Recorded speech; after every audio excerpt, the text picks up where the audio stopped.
శ్రీ గురుభ్యో నమః. ఆలయ ప్రాగ్భాగంలో ఉన్నటువంటి నవనాథ సిద్ధేశ్వర స్వామి ఆలయం పుష్యమాసాన్ని పురస్కరించుకొని ప్రతి పుష్యమాసంలో కూడా సాక్షాత్తు నవనాథులు నడియాడినటువంటి నేలగా దీనికి ప్రతీక.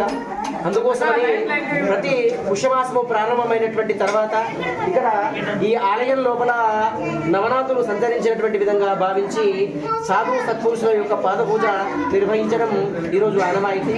దానికి సందర్భానుసారంగానే ఈరోజు కూడా పూజా కార్యక్రమాలు నిర్వర్తించి వచ్చినటువంటి వచ్చేటువంటి భక్తులకు అన్నప్రసాద వితరణ జరుగుతుంది. అటువంటిదే కాకుండా ఈ జనవరి 1 అంటే ఆంగ్లనామ సంవత్సరాన్ని పురస్కరించుకొని కూడా భక్తులు పాదపూజ, స్వామివారి యొక్క పాదపూజ నిర్వహించేటువంటి కార్యక్రమాన్ని తరలించుకొని చాలామంది ఆలయానికి విచ్చేస్తూ ఉంటారు. వారికి తప్పకుండా శుభం జరగాలని సాధువులు సత్పురుషులు వచ్చేటువంటి నీడగా భావించినటువంటి ఈ రోజు ఇక్కడ వేల మంది భక్తులు సిద్ధేశ్వర స్వామి యొక్క ఆలయంలో దర్శనం చేసుకుంటారు.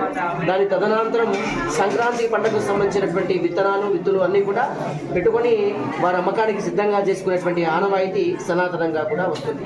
వచ్చేటువంటి భక్తులందరికీ కూడా సిద్ధేశ్వర స్వామి యొక్క ఆశీస్సులు అందజేస్తూ ఈరోజు ప్రత్యేకంగా కార్యక్రమానికి ఆలయ కమిటీ ద్వారా వచ్చిపోయేటువంటి భక్తులకు శిరాప్రసాదం ఏర్పాటు చేయడం జరిగింది.